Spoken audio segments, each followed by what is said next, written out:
நேயர்களுக்கு அன்பான வணக்கங்கள். பெண்களின் நலன் குறித்த கருத்துக்களை நம்மோடு பகிர்வதற்காக மருத்துவர் ஜி கவிதா அவர்கள் இணைகிறார்.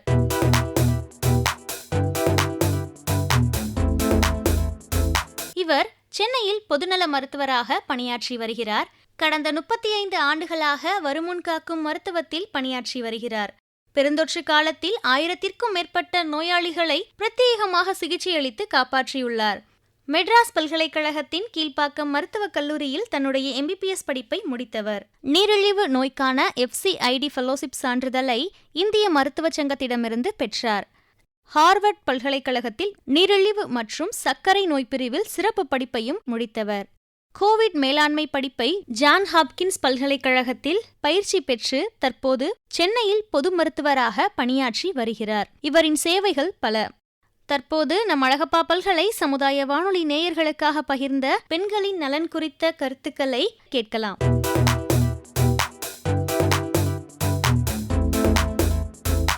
வணக்கம், நான் டாக்டர் கவிதா பேசுகிறேன். சென்னையில் பொதுநல மருத்துவராக இருக்கிறேன். என்னுடைய பெரும்பகுதியான மருத்துவ பணி வருமுன் காப்போம் அல்லது நோய் தடுப்பு முறையை சார்ந்தது.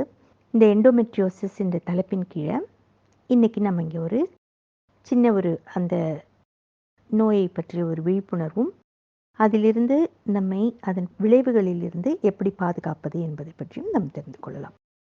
எண்டோமெட்ரியோசிஸ் அப்படின்னா என்ன? எண்டோ அப்படின்னா உள்ள, மெட்ரோ அப்படின்னா கர்ப்பப்பை. கர்ப்பப்பையின் உள்ளே இருக்கிற கருப்பை உள்வரி சவ்வு உள்ள ஒரு லைனிங், அதுதான் எண்டோமெட்ரியம். இந்த எண்டோமெட்ரியம் கர்ப்பப்பைக்கு உள்ளே மட்டும்தான் இருக்கும். இதனோட முக்கியமான வேலை என்ன அப்படின்னு பார்த்தீங்கன்னா, நம்மளுடைய கருவகம் இல்லாட்டி நம்மளுடைய ஓவரியில் இருந்து வெளிப்படுகிற கெமிக்கல்ஸ் என்ற ஹார்மோன்ஸ், ஈஸ்ட்ரோஜன், ப்ரொஜெஸ்ட்ரான், இந்த ஹார்மோன்ஸ் இந்த எண்டோமெட்ரியத்தை ரெஸ்பாண்ட் பண்ண வைக்கும். எதுக்காக அப்படின்னு பார்த்தீங்கன்னா, ஒவ்வொரு மாதமும் நம்மளுக்கு ஒவ்வொரு கருமுட்டை வெளியில் வருது. அது கருவாக மாறுச்சு அப்படின்னா அந்த கரு கர்ப்பப்பைக்குள்ளே தங்கணும். அது தங்க வைக்கிறதுக்கான ஒரு பெட், ஒரு இடத்த இந்த கர்ப்பப்பையின் உள்வடிச்சவ்வு அழகாக ஏற்படுத்தி கொடுக்கும். அதுதான் அந்த ஹார்மோனுக்கு அது செய்யும் வேலை. ஒருவேளை இந்த கருமுட்டை குழந்தையாகவோ கருவாக உருவாகவில்லை என்றால் அதுதான் ஒவ்வொரு மாதமும் நமக்கு மாதவிடாயாக வெளிவந்துவிடும். அந்த உள்வரி சவ்வு மற்ற சில இரத்தம் இதெல்லாம் சேர்ந்து அவை நமக்கு மாதவிடாய் தூரமாக வெளிவந்து விடுகிறது. இந்த சவ்வு ஏதோ சில காரணங்களுக்காக, இதுவரை இந்த காரணம் சரியாக அறியப்படவில்லை, ஏதோ சில காரணங்களுக்காக கர்ப்பப்பையின் உள்சுவர் தவிர வேறு இடங்களில் இது போய் பதிந்து விடுகிறது. அது எப்படி அங்கே போகுது, ஏன் அப்படி ஆகுது அப்படிங்கிறதுக்கு தெளிவான காரணங்கள் இல்லை. அப்படின்னாலும் ஏதாவது ஒரு அறுவை சிகிச்சைனாலோ ஏதோ ஒரு காரணத்தினால கர்ப்பப்பை உள்ளே இருக்கிற வேண்டிய இந்த சவ்வு நம்மளுடைய சினைப்பை அல்லது கருவகம் அல்லது கருமுட்டை உருவாகக்கூடிய ஓவரிலையோ கருக்குழாய் என்கிற ஃபிலோப்பியன் டியூப்லையோ அல்ல அதை சுற்றியுள்ள இடங்கள், கருப்பைக்கும் கருக்குழாய்க்கும் நடுவில் உள்ள இடங்கள், கர்ப்பப்பைக்கு பின்னாடியும் அதற்கு கீழேயும் இருக்கக்கூடிய இடங்கள், சிறுநீர் பையை சுற்றி இருக்கக்கூடிய இடங்கள், நம்மளுடைய மலக்குழாயின் முன்பாக இருக்கக்கூடிய ரெக்டம் என்ற பெருங்குடலின் கீழ்ப்பகுதியை சுற்றியோ இந்த சவ்வு போய் படிந்து விடுகிறது. சரி, படிந்து விடட்டும். இதனால் என்ன? இந்த சவ்வு முதலில் நாம் சொன்னது மாதிரி நம்மளுடைய கருவகத்திலிருந்து சுரக்கக்கூடிய ஹார்மோன்களுக்கு சென்சிட்டிவ். அதாவது ஹார்மோன் சுரந்ததுன்னா அது இந்த சவ்வு அதனுடைய விளைவை ஏற்படுத்தும். அதாவது இது பெரிதாகும். ஏன்னால் குழந்தை வந்தால் தங்குவதற்காக ஏற்படுத்தப்பட்ட ஒரு அமைப்பு இது. ஆனால் இது வேறு எங்கே இருந்தாலும் இதே தன்மையை அது உடையதாகவே ஆக்கிவிடுகிறது. ஒவ்வொரு மாதமும் இந்த ஹார்மோன்கள் நம்மளுடைய மாத சுழற்சி காரணமாக வரும்பொழுது இது வேறு எங்கு இருந்தாலும் இது வீங்கி விடுகிறது. அது மட்டுமல்லாமல் அந்த ஹார்மோன்கள் குறையும் பொழுது எப்படி மாதவிடாய் நமக்கு வருகிறதோ அதே போல் இது வேறு எங்கே இடத்தில் இருந்தாலும் கூட அங்கிருந்து இரத்தமும் இந்த டிஷ்யூவும், அதாவது இந்த உள்வரி சவ்வும் சேர்ந்து வெளிப்படுகிறது. ரத்தம் பார்த்தீங்கன்னா, இரத்த குழாய்க்குள்ள இருக்கிற வரைக்கும் ரொம்ப நல்ல ஒரு விஷயம். ஆனா, இரத்த குழாயிலிருந்து வெளியில வந்துருச்சு அப்படின்னா, அது மிகப்பெரிய இரிட்டன்ட். அதாவது சுற்றியுள்ள எந்த திசுவோ, தசையோ, இல்ல எந்த ஆர்கன்ஸையோ அது மிகவும் பாதிக்கக்கூடும். அதாவது இன்ஃப்ளமேஷன், பிசுபிசுப்பு தன்மையின் காரணமாக ஒன்றுக்குள் ஒன்று ஒட்டுவதற்கும், இல்லை அடைப்பட்டு போவதற்குமான வாய்ப்பு இந்த எண்டோமெட்ரியோசிஸ் என்ற வியாதிக்கு இருக்கிறது. அதனால என்ன ஆகும்? ஸோ இதுதான் இந்த எண்டோமெட்ரியம் வெளியில அதனோட இடத்துல இல்லாம வெளியில வேற பக்கம் இருக்கிறதுனால வர விளைவுகள். சரி, இதனால நம்ம உடம்புக்கு என்ன பாதிப்பு? முன்னையே நான் சொன்னது மாதிரி அது ஆங்காங்கே வீங்கி விடுகிறது, இரத்த கசிவும் ஏற்படுகிறது. இப்போ இது எப்படி நமக்கு நோய் அறிகுறியா தெரியும்? முக்கியமான அறிகுறி வலி. ஒவ்வொரு மாதமும் மாதவிடாய் சுழற்சியின் போது நமக்கு வலியும், அதே போல் கிராம்ப்ஸ், அதாவது விட்டு விட்டு வலிப்பதோ இல்லை தொடர்ச்சியாக வலிக்கிறதோ, மாதவிடாய்க்கு முன்பும் பின்பும் அதன் நாட்களிலும் கூட மிக அதிகமான வலியை உணர்வோம். எந்த இடத்துல ரொம்ப வலி இருக்கும் அப்படின்னு நீங்க கேட்டீங்கன்னா, எந்த இடத்துல இந்த டிஷ்யூ போய் பதிஞ்சிருக்குதோ அதுக்கு தகுந்தாற் போல அந்த வலி இருக்கும். ஓவரிஸ்லேயோ, ஓவரிங்கிற கருவகத்திலேயோ, கருக்குழாய் பக்கத்துலேயோ இருந்ததுன்னா நமக்கு இன்ஃபர்டிலிட்டி, அப்படி இல்லை குழந்தையின்மைன்ற ஒரு வருத்தமான ஒரு விஷயத்துக்கும் கூட இது ஒரு அடிப்படை காரணமாக இருக்குது. சொல்லப்போனால் இந்த எண்டோமெட்ரியோசிஸ் அப்படிங்கிற ஒரு விஷயம் மிக முக்கியத்துவம் பெறுவது இந்த இன்ஃபர்டிலிட்டி இல்லை, இந்த குழந்தையின்மை பகுதியின் போதுதான். இந்த வலியும் வேதனையும் எப்பொழுதாவது வருவது மட்டுமல்லாமல் அதிகபட்சமாக உடலுறவிற்கு அப்புறமாகவும் இந்த வலி வரலாம். பெண்களுடைய மிக முக்கியமான அறிகுறியாக வலி இருக்கிறது.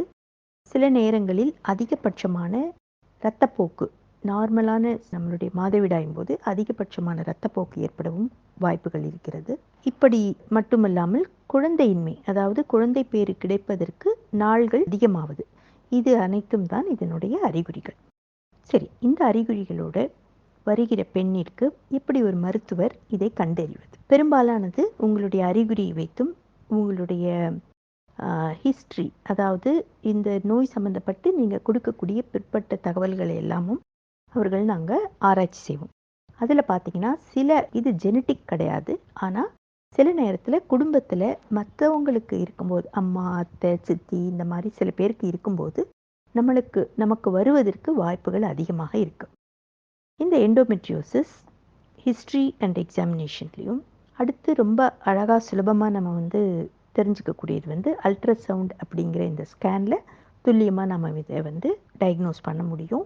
இதை விட 100% கோல்டு ஸ்டாண்டர்டாக நம்ம இதுதான் எண்டோமெட்ரியோசிஸ் தான் அப்படின்னு சொல்லக்கூடியது லேப்ரோஸ்கோபி, அதாவது நுண்துளை சிகிச்சையின் மூலமாக உள்நோக்குதல், அதாவது குடலுக்குள்ளன்னா வயிற்றுக்குள்ளே நம்ம பார்க்கும்போது கர்ப்பப்பை, கருவகம், கருக்குழாய், கர்ப்பப்பைக்கு பின்பகுதி, சிறுநீர் பையின் அடிப்பகுதி, இதையெல்லாம் பார்க்கும்போது ஒரு ப்ளூயிஷ் கலரான டிஷ்யூ நம்ம ஐடென்டிஃபை பண்ண முடியும். அது மட்டும் இல்லாமல் லேப்ரோஸ்கோப்பியில் இருக்கிற ஒரு மிகப்பெரிய ஒரு அட்வான்டேஜ் என்ன அப்படின்னு நீங்கள் பார்த்தீங்கன்னா, இந்த டிஷ்யூவை நம்ம பயாப்சி அப்படிங்கிற பெத்தாலஜி எக்ஸாமினேஷனுக்காகவும் இதை நம்ம எடுத்து அதை நம்ம டெஸ்ட் பண்ண முடியும். டெஸ்ட் பண்ணி கன்ஃபார்ம் பண்ணுறது தான் எண்டோமெட்ரியோசிஸ். இதில் இன்னொரு ஒரு மிக முக்கியமான ஒரு விஷயம் கூட இதில் இருக்குது. இதில் கிரேடிங் இருக்குது. எண்டோமெட்ரியோசிஸில் கிரேட் 1, கிரேட் 2, கிரேட் 3, கிரேட் 4 இருக்குது. Grade 1 and 2 mild varieties. Grade 3 and 4 கொஞ்சம் அதிகபட்சமான நோய்க்கான அறிகுறி, அது உடனடி நிவாரணத்திற்கு செய்ய வேண்டும் என்பதற்கான ஒரு முக்கியமான அறிகுறி. இந்த 1 அண்ட் 2 அண்ட் 3 அண்ட் 4 வச்சு தான் இன்ஃபர்டிலிட்டி இல்லை இந்த குழந்தையின்மைக்கான சிகிச்சை முறைகளை மருத்துவர் முடிவு செய்ய முடியும். ஒரு பெண்ணின் வயது, அதே மாதிரி ஏஎம்ஹெச், அதாவது ஆன்டி முலேரியல் ஹார்மோன், அதாவது நம்மளுடைய உடலில் எவ்வளவு கருமுட்டைகள் இருக்குது அப்படிங்கிற ஒரு எண்ணிக்கைக்கான ஒரு பிரதிபலிப்பு. இந்த எண் 2ற்கு அதிகமாக இருக்க வேண்டும். அதே நேரத்தில் இந்த கருவகத்தில் இந்த எண்டோமெட்ரியோசிஸ் சாக்லேட் சிஸ்ட் அப்படிங்கிற ஒரு நீர்க்கட்டி, இது சாதாரணமாக வருகிற பிசிஓடி மாதிரி நீர்க்கட்டி இல்லை, இது கொஞ்சம் பெரியது. ஆனால் ஒன்றாக தான் இருக்க முடியும். நிறைய எண்ணிக்கையில் இது இருக்காது. ஆனால் இதுக்கு ஏன் இந்த சாக்லேட் சிஸ்ட் அப்படிங்கிற பேர் அப்படின்னு பார்த்தீங்கன்னா, இதுக்குள்ளே இந்த இரத்த கசிவு ஏற்படுது இல்லையா, ஒவ்வொரு மாதமும் மாதவிடாய் சுழற்சியும் போது அந்த இரத்த கசிவு அது கூட சேர்ந்துக்கிட்டே இருக்கிறதுனால அதனோட நிறம் சாக்லேட்டின் நிறத்தை ஒத்திருக்கிறதுனால இதுக்கு பேர் சாக்லேட் சிஸ்ட். இது குழந்தையின்மைக்கான காரணமாக இது கண்டறியும் போது உடனடியாக இது எடுக்க வேண்டும். ஆனால் இதை நீக்குவது மட்டுமே இதற்கான சரியான தீர்வு கிடையாது. இதில் மிகப்பெரிய ஒரு வருத்தமான விஷயம் என்னன்னா, இந்த சாக்லேட் சிஸ்ட் வந்து கருவகம், இந்த கரு முட்டைகள் உருவாகிற சிறிய பைகளை வந்து அதன் மேல் அழுத்தம் கொடுப்பதனால கருப்பை முழுவதுமே கருமுட்டைகளை உருவாக்கும் தன்மையை இழந்து விடுகிறது. ஸோ இதை வந்து எவ்வளவு சீக்கிரமாக நம்ம கண்டறிஞ்சு அதுக்கான சிகிச்சை முறையை நம்ம ஏற்படுத்தணுமோ அவ்வளவு சீக்கிரமாக ஒருத்தருக்கு குழந்தையின்மை என்ற ஒரு விஷயத்தை நம்ம கையாண்டு அவங்களுக்கு குழந்தை பேரை கொடுக்க முடியும். இதுதான் இந்த சாக்லேட் சிஸ்ட் ஆல் எண்டோமெட்ரியோசிஸ்னோட கருவகத்தில் வர மிக முக்கியமான ஒரு குறைபாடு. இந்த சாக்லேட் சிஸ்டுக்கு அப்புறமா அதை சரி பண்ணும்போது மிக விரைவிலேயே நீங்கள் குழந்தை பேருக்கான முயற்சியில் ஈடுபட வேண்டும். மருத்துவரின் பரிந்துரையின் பேரில்.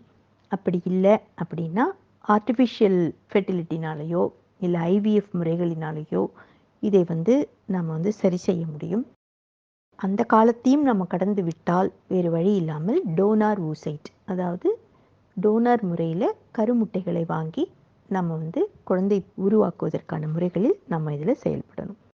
ஸோ இந்த எண்டோமெட்ரியோசிஸ்க்கு குழந்தையின்மை இல்லாமல் வேறு வெறும் வலி போன்ற மற்ற அறிகுறிகள் இருக்கும் பொழுது அதுக்கு என்ன நம்ம வந்து வைத்தியம் பண்ணுறோம் அப்படின்னு நீங்கள் பார்த்தீங்கன்னா, அந்த வலிக்கான வலி நிவாரணி மருந்துகள் கொடுக்கலாம், ஹார்மோன்ஸ் மருந்துகள் கொடுக்கலாம்.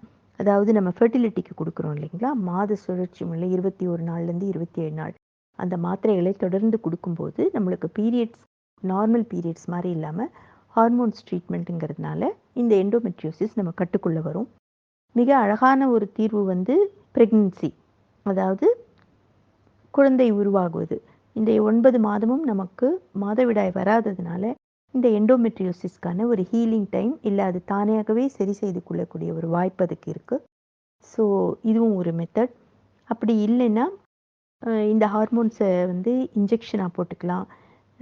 கர்ப்பப்பைக்குள்ளே இந்த காப்பர் டீ மாதிரி இன்னொரு ஒரு இதில் ஹார்மோன் இம்ப்ரெக்னேட்டடாக வந்து நம்ம உள்ளே வச்சு 3லேருந்து 5 வருடங்களுக்கு ஹார்மோன் ப்ரொடக்ஷன் இல்லாமல் இந்த எண்டோமெட்ரியோசிஸை நம்ம வந்து கட்டுக்குள்ளே வைத்திருக்கலாம்.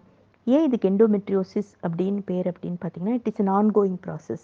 அதாவது தொடர்ந்து இந்த ப்ராசஸ் வந்து போய்கிட்டே தான் இருக்கும். ஸோ இது வந்து நம்ம ஒரு வழியாக சரி பண்ணிட்டோம் அப்படிங்கிறது இல்லாமல் இதற்கான தீர்வு வந்து பல நேரங்களில் மெனோபாஸ்க்கு அப்புறமா இது தானாகவே கட்டுப்பட்டுரும். அதே மாதிரி ப்ரெக்னென்சி போதும் தற்காலிகமாக கட்டுப்படும். ஸோ இது எவ்வளவு சீக்கிரம் வந்து நீங்கள் மருத்துவரை போய் நீங்கள் பார்த்து இதை சரி பண்ணிக்கிறீங்களோ அந்த அளவுக்கு இதனுடைய பக்க விளைவுகளிலிருந்தும் மிக முக்கியமான குழந்தை பேரின்மையிலிருந்தும் நம்மளை பாதுகாத்துக்கலாம். வேறு ஏதேனும் உங்களுக்கு இதில் பற்றி கேட்கணுன்னா நீங்கள் கேள்விகளாக எனக்கு அனுப்புங்க.